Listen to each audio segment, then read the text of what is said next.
السلام علیکم ورحمۃ اللہ وبرکاتہ نحمده ونصلی علی رسوله الکریم اما بعد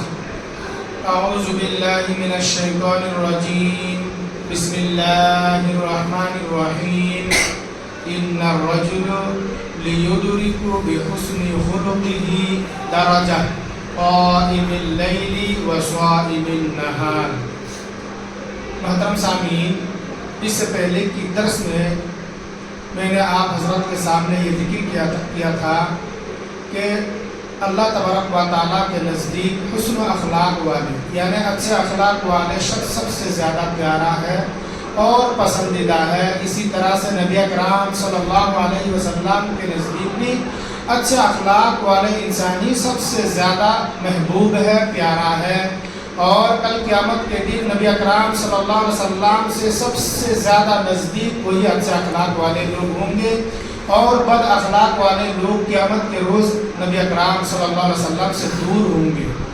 محترم سامعین، اسی طرح سے حسن و اخلاق یعنی اسلام میں اچھے اخلاق کا وہ مقام و مرتبہ ہے، وہ اہمیت ہے جو روزے اور نماز کی مقام و مرتبہ ہے، اہمیت ہے۔ جیسا کہ میں نے ابھی آپ حضرت کے سامنے ایک حدیث مبارکہ پیش کی ہے، یہ مسند احمد کی حدیث ہے، ابن ماجہ میں بھی حدیث، ابو داؤد میں بھی حدیث موجود ہے۔ اللہ کے نبی صلی اللہ علیہ وسلم نے ارشاد فرمایا ہے کہ انسان حسن و اخلاق سے، اچھے اخلاق سے وہ درجہ پا سکتے ہیں جو دن بھر روزہ رکھنے اور رات بھر عبادت کرنے سے حاصل ہوتا ہے۔ محترم سامعین، اللہ کے نبی صلی اللہ علیہ وسلم نے اس حدیث مبارکہ میں ارشاد فرماتے ہیں کہ ایک شخص،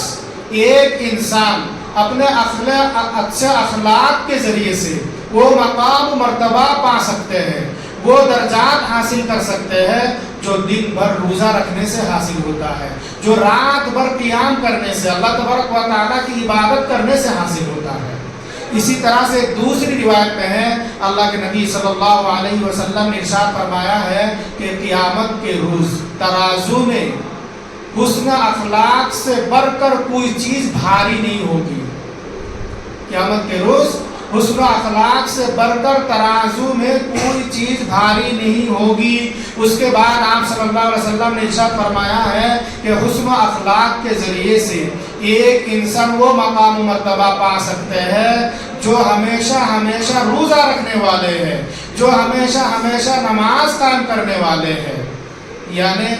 حسن اخلاق جو ہے، اچھے اخلاق جو ہے، کل قیامت کے دن ترازو میں سب سے زیادہ بھاری ہوں گے۔ اور اسی طرح سے یہ بھی آپ صلی اللہ علیہ وسلم نے ارشاد فرمایا ہے کہ اس کے ذریعے سے ایک انسان اس شخص تک پہنچ سکتے ہیں مقام و مرتبہ میں جو شخص ہمیشہ روزہ رکھنے والے ہیں، جو شخص ہمیشہ عبادت کرنے والے، نماز قائم کرنے والے ہیں۔ محترم سامعین، اسی طرح سے بیہقی کی ایک حدیث ہے، حدیث کے راوی حضرت براء بن عازب رضی اللہ تعالی عنہ ہے،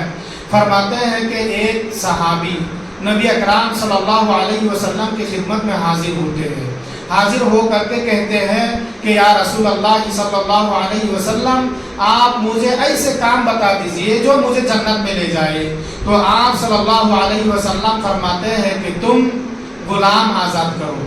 گردن کو چھوڑایا کرو، انسان کو غلامی سے آزاد کیا کرو، اور ساتھ ہی ساتھ انسان کو قرض کی بندھن سے آزاد کر دیا کرو، اور ظالم رشتہ داروں کے ہاتھ پکڑ لیا کرو۔ اگر تم یہ نہیں کر سکتے ہو تو بھوکے کو کھانا کھلاؤ، پیاسے کو پانی پلاؤ۔ اگر یہ بھی نہیں کر سکتے ہو تو تم خیر بھلائی کا حکم دیا کرو، لوگوں کو برائی سے منع کرتے رہو۔ اگر اتنا بھی نہیں کر سکتے ہو تو تم اپنے بھلائی کے لیے خاموش رہا کرو، اپنے زبان کو روک لیا کرو۔ محترم سامعین، جب ایک صحابی رسول اللہ صلی اللہ علیہ وسلم سے یہ دریافت کرتے ہیں کہ اے نبی صلی اللہ علیہ وسلم، آپ مجھے ایسا عمل بتا دیجئے جو میں کروں تو وہ مجھے جنت میں پہنچا دے گا، تو آپ صلی اللہ علیہ وسلم سب سے پہلے فرماتے ہیں کہ تم غلام آزاد کیا کرو، اور قرض داروں کے قرض سے چھوڑایا کرو، اس کو قرض کی بندھن سے آزاد کر دیا کرو، اور ظالم رشتہ داروں کا ہاتھ پکڑا کرو۔ یعنی ظالم رشتہ دار کا مطلب اگر کوئی آپ کا رشتہ دار ہے وہ آپ کو ستاتے ہیں، آپ پر ظلم و زیادتی کرتے ہیں، لیکن آپ اس پر ظلم و زیادتی مت کیا کیجیے، آپ اس سے اچھے اخلاق سے پیش آئیے، بہترین سے پیش آئیے۔ اور اتنا اگر تم نہیں کر سکتے ہو، یہ طاقت اگر تمہارے پاس نہیں ہے تو تم کیا کرو، بھوکے کو کھانا کھلاؤ اور پیاسے کو پانی پلا دیا کرو۔ اتنا بھی نہیں کر سکتے ہو تو خیر و بھلائی کا حکم دیا کرو، برائی سے روکو۔ اگر یہ بھی طاقت نہیں ہے تمہارے پاس تو تم اپنے بھلائی کے لیے خاموش رہو، اپنی زبان کو روکے رکھو۔